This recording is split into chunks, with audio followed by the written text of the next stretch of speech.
Welcome back to Purrfect Takes. I'm your host, Stephen Patton, joined as always by my co-host and dear friend, Jacob Acquire.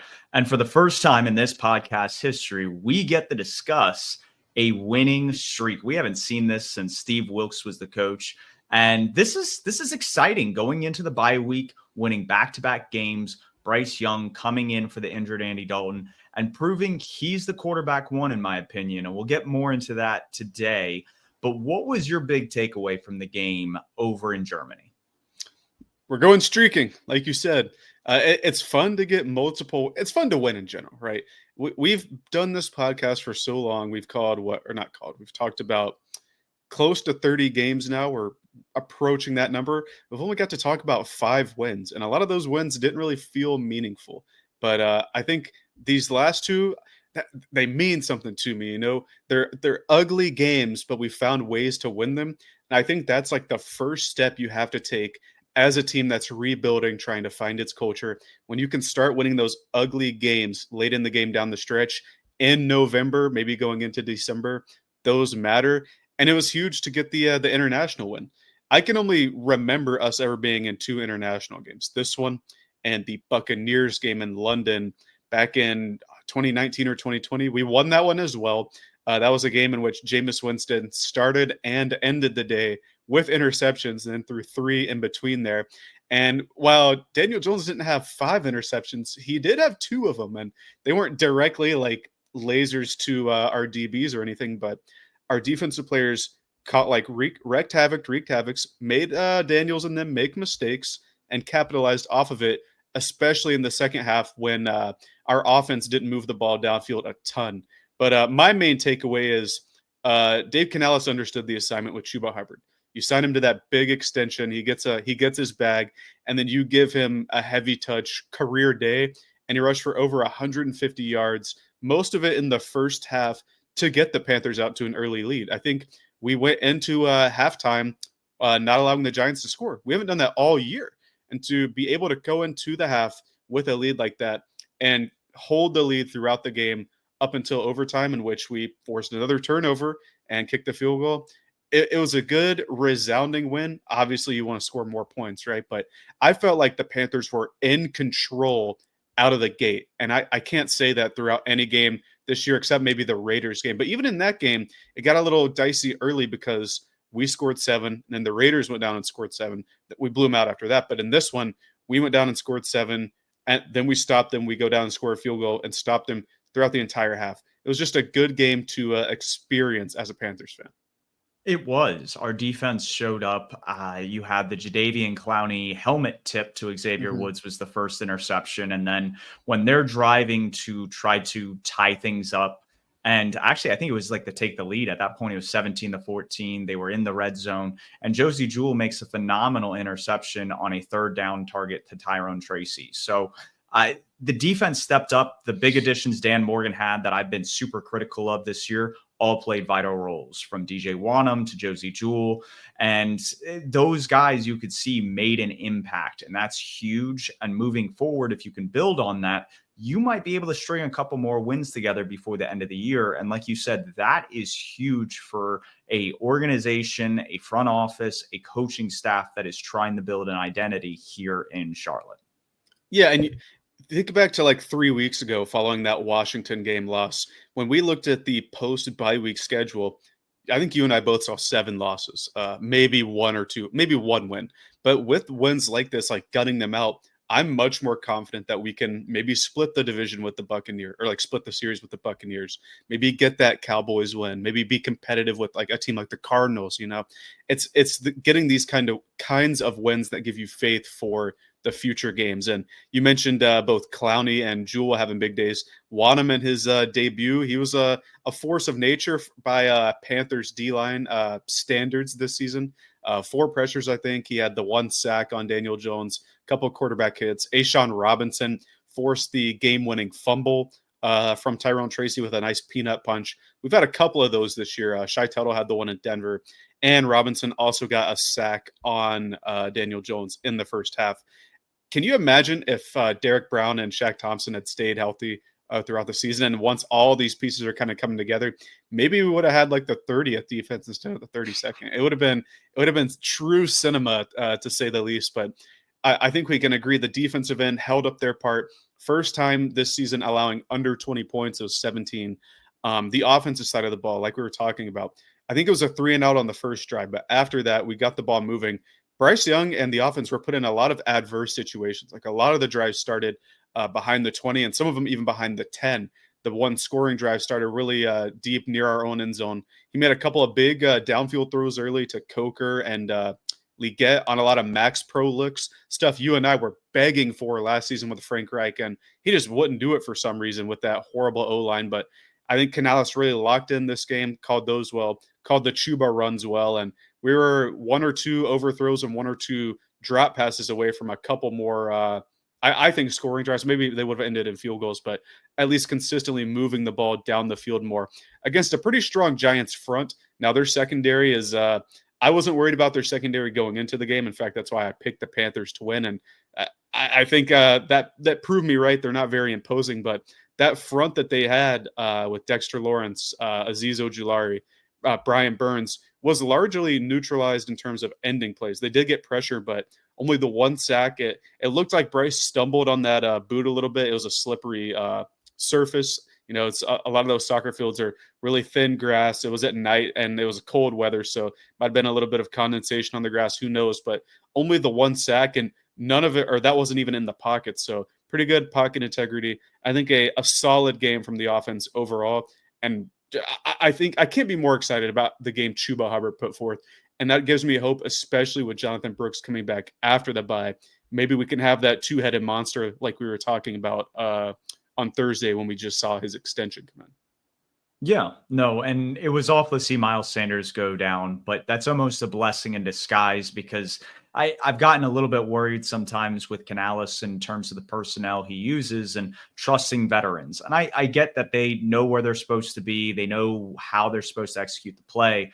But when you have these younger players that have a little bit more variance for explosiveness, i.e. a Jonathan Brooks or a Chuba Hubbard, I want to see those guys on the field more. So I think this opens the door for the two-headed monster we've been discussing in Chuba and Brooks. And I think when you look back at the past two games that Bryce Young started, the offense actually looks pretty damn decent. And what I mean by that is we look at EPA numbers. They are 16th in the league over the past 2 weeks. Granted, the Saints and the Giants definitely have holes and flaws on their defenses. This isn't going to be the same units that we're going to play after our bye against Kansas City and Philadelphia in back-to-back weeks. So kind of brace yourself for that. Success rate was a little over 40%, so that ranked about 21st in the league over the past 2 weeks. And when you go back to Andy Dalton's past two starts, the offense ranked 28th in EPA per play, and their success rate was a little bit higher.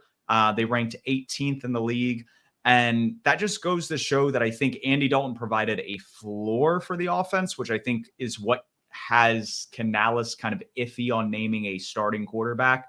But when you're looking at how well Bryce Young has played with the young playmakers in this offense, I think you got to let that play out after the bye and see if he continue the build on this, because we talked about this in the offseason. If he can be a quarterback that's in that quarterback 16, the quarterback 20 range in terms of efficiency, that's a guy you can build around moving forward. And currently his EPA per play puts him at 16th over the past two games when you look at the Saints and the Giants. So again, small sample size. Obviously, splits can be very, very misleading, but these are one of those things that you can get hopeful for and excited about, especially after the bye. For sure. It's the baby steps, right? Following just the dreadful 2 weeks he had to start the season. And to be able to get a guy like Adam Thielen back, who was activated off of IR today, a guy that Bryce threw the ball to like 100 times last season. He had over 1,000 yards. And to add in Jonathan Brooks, almost said J.C. Brooks. Shout out J.C. Horn, by the way. He had an excellent game. I think he currently has the lead league in passer, like lowest passer rating when targeted. So put some respect on his name when he is fully healthy. Had some good reps versus Malik Neighbors. But when you can get those guys back, have the O-line playing well, maybe get Ike Ekwonu back so you can move Brady back to center, where I think the line was really had cohesion and was gelling well. I think that's when you can get excited for some of those tougher defenses we're going to have to face in Spagnuolo and Vic Fangio's defense with Philly. Yeah, no, and yeah, after the bye week, like you were talking about. We're definitely going to have to see how that plays out. They're obviously better offenses than I think what the Saints and the Giants were able to put out. So these are just better, more complete teams. And I don't necessarily see us winning these games, but trying to stay competitive is, I think, the key in those. Because the other thing to look at when you look at the Saints and Giants game is that our success rate was lower than their success rate. So when you look at it from, okay, who won on a play-by basis in the aggregate, the other team beat us in both of the past 2 weeks. We've been able to squeak out in the margins, making plays when we need to. And that just goes to show what you said at the top of this podcast is that you just got to find ways to pull out the victory. And when you do that, that can boost the team morale and really send you in a trajectory that you want to head as you're rebuilding this team. For sure. I think you have a good picture here as to what both Andy Dalton and Bryce Young have done for the YouTube watchers throughout the season. Both have played in 5 games now, or started 5 games now, excuse me. Bryce had some garbage time reps versus the Bears and Washington Commanders. But Bryce is 2-3 in those starts, Andy Dalton 1-4. And if you look at the just like the plateau Bryce Young falls off of at the end of the year to around play, what would you say? Like that's play 115 or something like that, right around when he's 150 is where Dalton falls off, but are you talking about I'm talking about with Bryce. Yeah, like once he became the starter again, maybe around play 100, 115. Yep. He's been steady, if not maybe a little above 0, if you had just started it from there. So I think that goes back to how you were talking about our EPA around the league the past 2 weeks was a league average or 16th, success rate hovering right around 20th. If you can get that kind of play with the concepts that Canales can draw open, I think getting a veteran back in Thielen will help because, again, Bryce is throwing to a bunch of rookies right now and David Moore, who should have had a touchdown, but I still don't understand who was covering who up on that play with the eligible receiver. It's neither here nor there. But if you can get some consistent veteran presence in that room, I think it can only help move forward because, like you said, Kansas City and Philly right after that bye week is tough, but luckily – we have an extra week to rest and get everybody healthy for that. Yeah, no, and trying to prepare for that game is going to be huge. I think Spagnuolo is going to bring interesting pressure concepts, and some of them may be simulated. He may make it look like he's sending 5, only send 4, and know where Bryce Young wants to go with the football and see if Bryce Young gets antsy. And we'll see if there are answers to what Spagnuolo is going to draw up. I think I'm more curious about how we're going to stop the Chiefs offense. Right now they have DeAndre Hopkins, who's starting to get in a role. Travis Kelce has kicked it up a notch over the past few weeks. They're going to get some reinforcements with Isaiah Pacheco, now designated the return from IR. So when you look at all those pieces, you look at the fact that Mahomes is still the quarterback, I think that is going to cause some issues for a defense that still does have a lot of flaws that Daniel Jones wasn't able to take advantage of. I mean, the flea flicker sack that we're crediting DJ Wanham, and he definitely made a great play. We talked about this during the game, after the game, even before the podcast today. The fact that Daniel Jones didn't pull the trigger on that pass when he had Wan'Dale Robinson and Malik Neighbors open is still very, very head scratching. So those are the kind of plays I don't see Patrick Mahomes necessarily missing.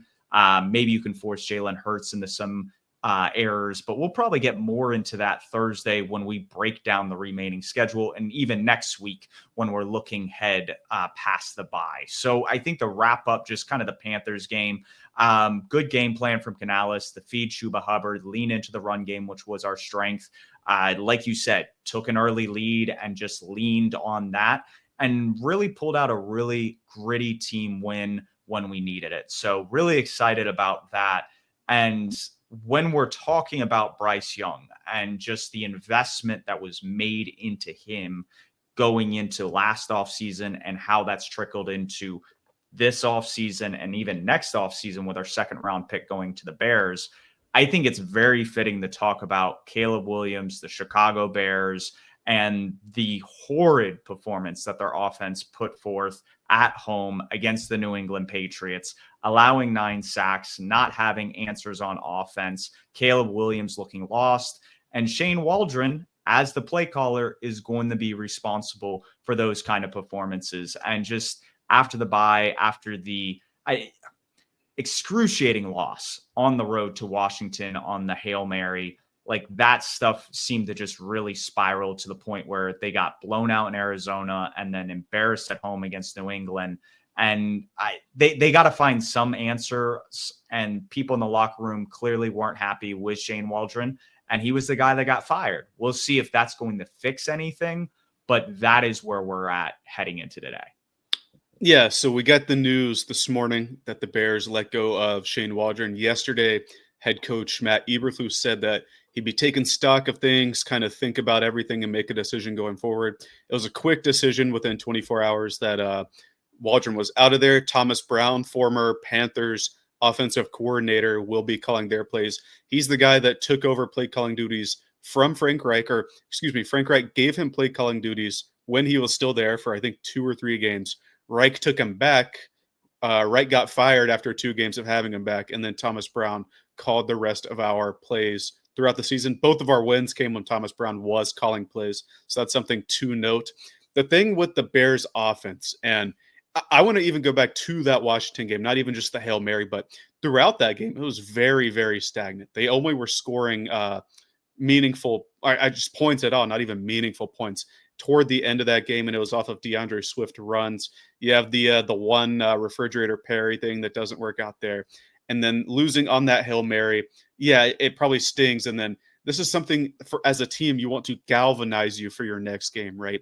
So they go and play. I think they hosted Arizona, and they were on the road. They were on the road. Okay, either way, just horrid performance. Like you said, they get blown out. I think Arizona had 4 or 5 sacks that week. Arizona's pass rush win rate and their front was last in the league going into that game. They had just absolutely abused Caleb Williams, got through the O-line, did whatever they needed to do, and Caleb Williams looked lost. And then, again, this goes back to Shane Waldron and Matt Eberflus. It ultimately falls on him because it's the losses, right? I don't want to put it all on Waldron. Excuse me. I've not been as staunch of a defender as you have of Waldron. Because the offense does come back to him, but the whole team comes back to Matt Eberflus. We have to think that there have been 2 offensive coordinators that have been fired so far this season. Luke Getsy in Las Vegas, who was the Bears play caller last year, and now Shane Waldron. The whole operation under Eberflus has been bad. And then we get into the game this past weekend where it's another rookie QB matchup, right? Between this time it's 1-3 after they come off the loss of 1-2. And they just got absolutely manhandled by that New England Patriots front. And this is Bill Belichick's not there calling the defense anymore, right? This defense doesn't have Christian Barmore, who was probably their best player. Matthew Judon was just traded to the Falcons before the season. So this is not the imposing Patriots defense that was there last year and in years past, but they were still able to take advantage. I don't even want to say take advantage of the O-line, because watching the game again, a lot of times Caleb Williams had time. These were like 3, 4, 4.5 second sacks where he just isn't seeing the field. It looks like he's seeing ghosts, to be quite honest. He looks a lot like, maybe even worse than Bryce Young did in that Saints game week 1. Like, he's not seeing the open guys that are there. When there are open guys, he's just missing them on the checkdowns. He's passing up checkdowns for deep downfield shots that he is just missing. And all of that is culminating in Matt Eberflus firing Shane Waldron. And whether it was deserved or not, I know a lot of people, a lot of Bears fans especially, wanted Waldron gone. There were reports from Bears beat writers that some of the veterans in the locker room didn't want Waldron to be there anymore. There are also reports that they thought Tyson Bagent should start over Caleb Williams. So this isn't just on Waldron. This is a complete offensive dysfunction with the Chicago Bears, but it had to come to a head at some point. And today we reached that point where Shane Waldron was fired. Yeah. And going into their bye, they were 4-2. I believe they were coming off their impressive London victory against the Jacksonville Jaguars, and it seemed like it was all starting to come together. And I definitely thought this next 8-game stretch, which is going to feature all 6 of their divisional games, plus the 49ers and Seahawks, so no easy games the rest of the way. I thought this stretch after the bye was their opportunity to show who they really were. And they came out and fell flat on their face. And you talked about the Commanders game, that they didn't really have a lot of gas. But again, it goes back to a lot of the points that I'm going to make about the Patriots game specifically here in a moment, is that he missed guys over and over in that game, to where it's just like, Shane Waldron can't complete that pass. Like, that's NFL open. You made the read. You got to deliver. And catchable pass. And I'm going to put up a graphic here for our YouTube watchers, but Caleb Williams delivering catchable passes downfield has been nothing short of horrendous. When he's targeted players 20 plus air yards down the field, out of 38 quarterbacks who have attempted at least just 100 pass attempts on the year, he ranks 37th. The only guy that ranks worse than him in catch passes beyond 20 yards is Deshaun Watson, who we all know is a fraud and shouldn't be in the NFL, not only given his play, but his off the field actions. And in the case of Caleb Williams, like, this is a big struggle. And it's one thing if you can't throw accurately downfield, he can't make the intermediate throws that were kind of his bread and butter in college. And that is very alarming, in my opinion, that not only is he not able to hit wide receivers, he's struggling to create. I've done a lot of work with scheme rate and create rate. And all that means is his create rate is kind of out of structure plays where the quarterback leaves the pocket, is beyond the first read. And Caleb Williams is below average in efficiency, despite being above average in usage rate. And then when you look at scheme designs where you're throwing to your first reads, you're using RPOs and screens to your advantage, he's almost league average in efficiency. He's got positive efficiency in that regard, but he's below average in usage. And so this is a player that's not able to execute at the NFL level. And yes, does Shane Waldron necessarily have the best play designs? The refrigerator Perry play at the end of the Commanders game is going to stick out to some. And then the rollout against the Patriots to pretty much the short side of the field when you only have two routes there, I was just kind of perplexing. I'm not going to lie that was a bad play call, but when you're missing DJ Moore in the flat, when you're missing your checkdowns in Cole Kmet and you're running back, you can't move the ball. And that becomes the issue. And so I understand why some veterans in the locker room maybe want to see a change at quarterback, because Caleb Williams has not been the answer. Yeah, and you've done these quarterback accuracy portion of the field graphs for going back to last season now. So a better part of 2 seasons. I think you started halfway through last season. And Bryce Young's like historically bad rookie year. There wasn't this much red. Like this is not an epidemic, like a one-person epidemic that's holding the offense back. We got to think, and we can't do revisionist history now. Going into this offseason, Caleb Williams had a lot of receiver help. He had DJ Moore, receiver 1, Keenan Allen, who probably a receiver 2 now, but had a ton of production last year, and a top 10 pick wide receiver. They signed a running back the second free agency started. The O-line has not been this bad this year. If you look at any kind of O-line pass pro metric or composite, anything like that, the Bears O-line is up there, top 10, top 12. I know Ben Baldwin puts them out every week, and they're consistently high. So it's not all on the O-line. Cole Kmet's there. They signed Gerald Everett. The offensive infrastructure is there, and it's just not getting done. And like to the veterans' point, we saw DJ Moore dejected on the sidelines. We saw him mid-play where Caleb's scrambling, and DJ Moore, you can see they had like the camera behind the player. It might have been a ref cam. Anyway, DJ Moore's coming across the field wide open. Would have been a touchdown if he hit him on this little flat route, but Caleb Williams didn't see it, decided to scramble. And then if you look back and take some of those, or look at some of those sacks he was taking, like I was talking about, a lot of them are very, very rough. And I know Bryce Young took a ton of sacks last year. He didn't didn't pass David Carr's rookie sack record. Caleb Williams is on pace too. And like, this is the kind of the bad stuff we're talking about with this guy who, and I don't want to keep bagging on him because I know it's Bears versus Panthers fans and stuff like that, but this was a guy that was supposed to be different. Like, a lot of people said he was a generational prospect. We didn't necessarily think that, but he was certainly a guy worthy of a number 1 overall pick in a draft class. And it just isn't coming together. I feel bad for the Bears fans because they get everything from the Panthers. They have all this stuff. It's not working. They're in like a super division now, so they're not going to be at the top anytime soon. And they're stuck in the same cycle that took place when Justin Fields got drafted. They actually traded up for Fields, where they have a lame duck head coach. I think it was Matt Nagy at the time, right? For the quarterback's rookie year. They get fired, and then the GM brings in a new coach. And then in 2 years, when this doesn't work out, the GM's going to get fired because he put together this team and they're not doing anything. they're stuck in the same cycle, something we as Panther fans have been talking about, where they don't get the GM and the head coach at the same time. It's just a bad look for the Bears. And despite all of the talent on their team, the offensive side, we haven't even talked about the defense, which has still been a very strong defensive unit. It's going to be very hard for them to be competitive anytime soon, especially in that division. At least for Panthers fans, we can take solace in the fact that, hey, the Falcons are probably number one right now, but we don't know what Michael Penix looks like. The Falcons have lost some bad games, and everybody else in the division is below 500. The Buccaneers, we're only one game behind the Buccaneers. Isn't that crazy? And we're tied with the Saints. So, like, it's just not a great look for the Bears fans. And then you take it to the other team, the team that they played, and Drake Maye, who we've talked at length at how the Patriots' talent level is probably bottom of the league, if not maybe second or third worst. And he's just making stuff happen. And it's hard to look at that, like see him do that, and then look at the Bears where everything should be in place and it not work. Well, all the comps coming out of college, and I want to say this prior to getting into more Caleb Williams. You had the Drake Maye, Josh Allen, or even Justin Herbert comps, maybe a blend of the two. Mm-hmm.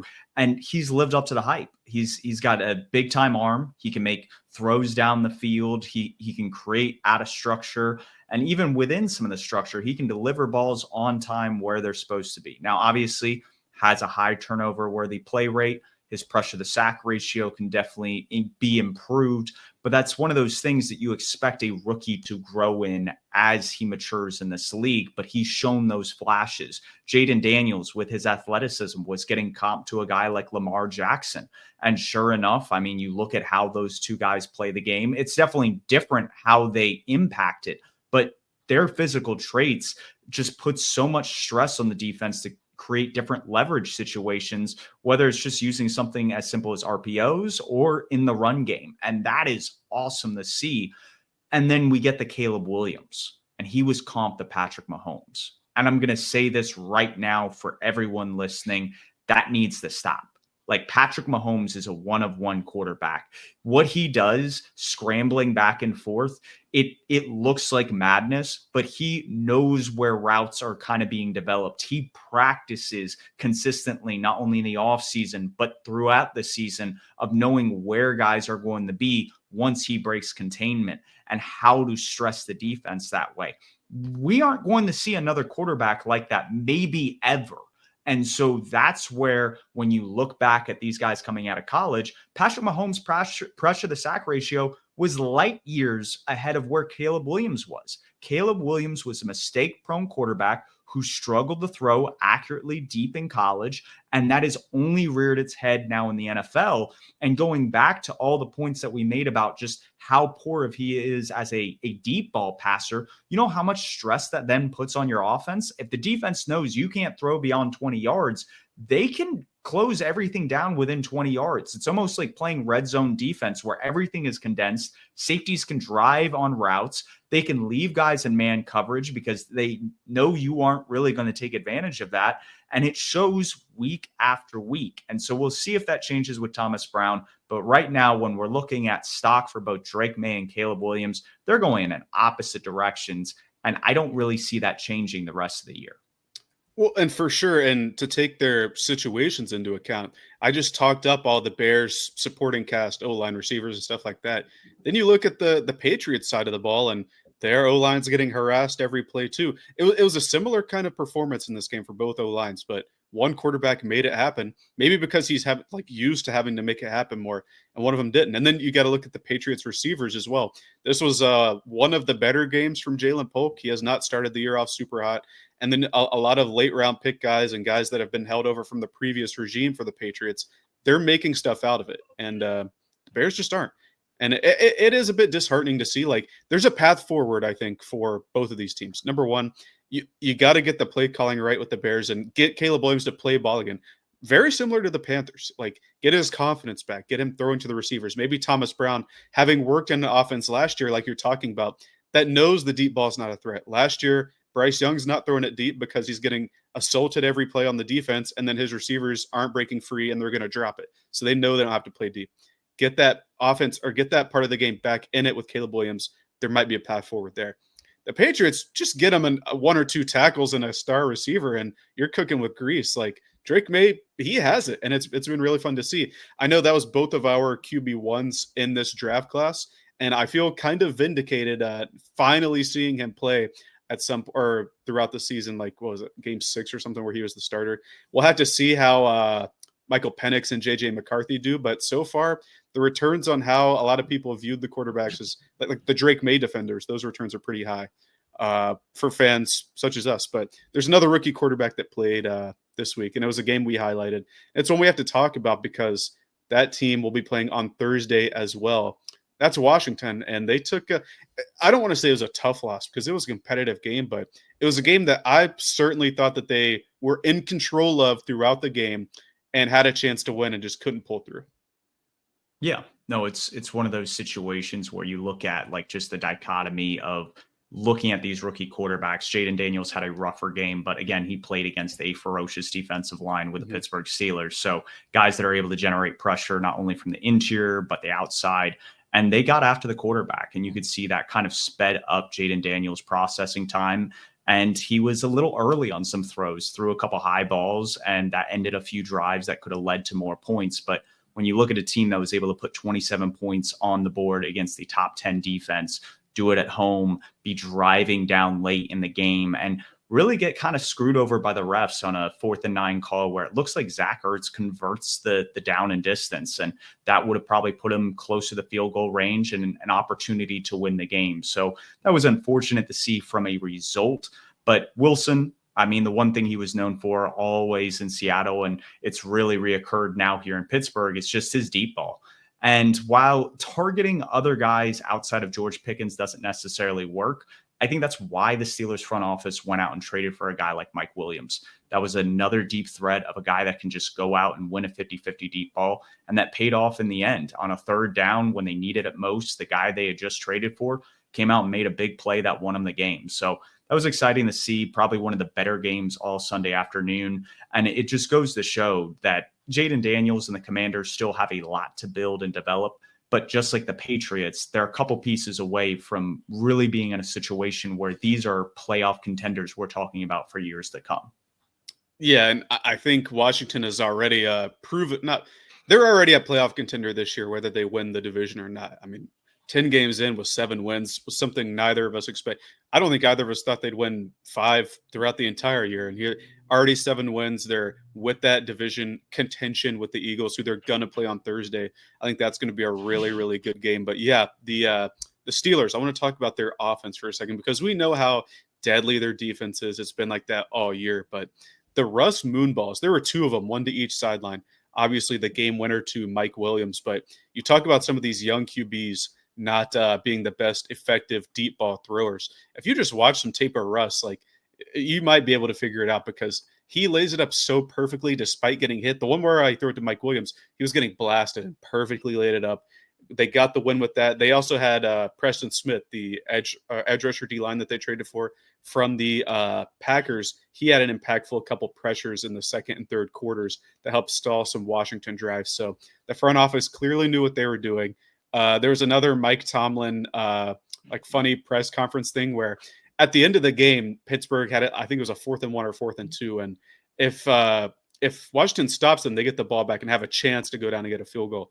But Russ gets them on a hard count and they get the offsides and win the game off of that. And somebody said like, hey, were you guys going to actually run a play on that 4th down if they didn't jump? And he did, sort of like the Kanye, I guess we'll never know. He said it a bit differently, but like, who knows now? We'll never know. But he's had a couple of those funny press conference moments this year, which kind of relate to how personable and like how good of a manager of the locker room he is. But also, I think people were kind of questioning and taking his decision-making for granted with the whole Russ thing versus Justin Fields, that kind of thing. It's proven to work. Like some coaches just know how to do it. And he's one of the best at it.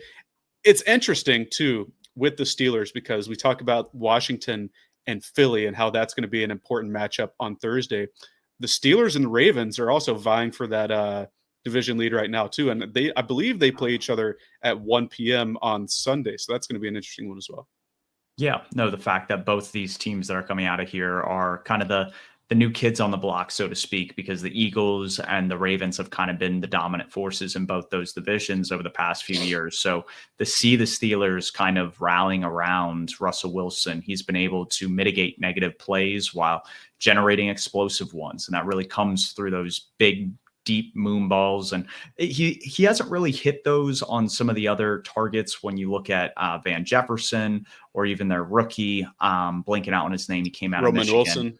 No, Yeah. I don't think it was Roman Wilson, but but they also have Calvin Austin as well. Yeah, That's the who I'm speedster thinking from of, Memphis a couple years ago. Yeah. And so it's just some of those tertiary receiving options. He hasn't really been able to connect on those. And so finding those guys on more intermediate routes or whatnot, where they may be better, I think is something to look forward to with this Arthur Smith offense moving forward. So between them and the Ravens this Sunday, and then obviously the Commanders and Eagles on Thursday night, a lot of good divisional football coming up this week. And definitely exciting stuff we'll get into more on the Thursday preview episode. But for now, we're going to jump into Purrfect Takes.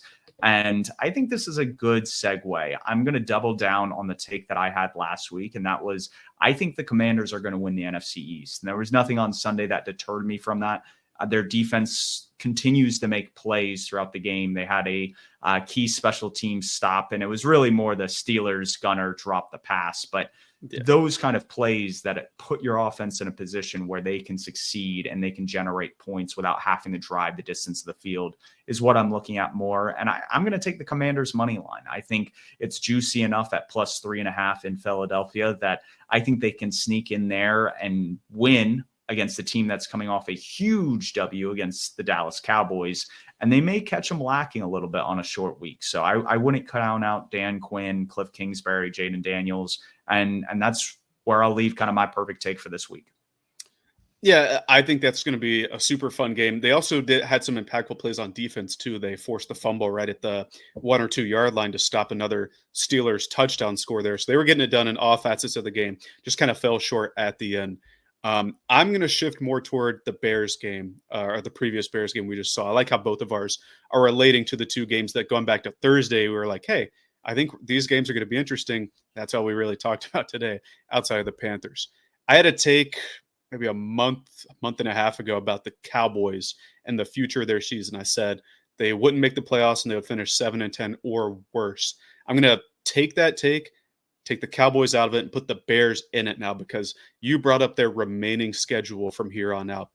All 6 division games that are left, and they're last in the division by, I think we can agree, a wide margin. Like the Lions are easily a better team. The Packers, when they're on, are a better team, and the Vikings know how to get wins. So I think all 6 of those games are going to be tough. And then, yeah, the Seahawks and 49ers. We won't get the Waldron revenge game anymore unless he goes to Seattle or something midseason, get revenge on the Bears. But those are going to be tough wins as well. So for me, I'm going to say 7-10 or less for the Bears. And that might result in Eberflus getting out of there. He's got to be out of there by the end of the season, I would think. It's interesting, the list of coaches being added to who are going to get canned. I mean, at this point, it seems like it's Mike McCarthy, Doug Peterson, now Matt Eberflus. How is Peterson still there? I think it's because Omar Khan, the owner, is he's been termed patient. And I mean, we saw him wait almost a whole year with Urban Meyer. And I know that was a dumpster fire in and of itself. So Doug Peterson at least won a Super Bowl. He is at least putting an NFL product on the field. It's not been great, but it's one of those things that I think he's getting at least the duration of the season before being fired. For sure. So that's going to do it for us today. It's a short episode because the Panthers are going to have a bye week this week. On Thursday, we'll obviously preview the Thursday game, look at 2 or 3 more games that we want to talk about. And then for the Panthers side of it, we're going to look at the remaining schedule and kind of scope out what could be a possible win. Like, is the Chiefs game a possible win? Will their devil magic run out by the time they reach Charlotte? Who knows? But for myself, for Steven, we are Purrfect Takes. You can follow us on Twitter. We're on YouTube, Spotify, Apple Podcasts, wherever you get your pods. And I think that's going to do it for us until Thursday. So keep pounding and take care.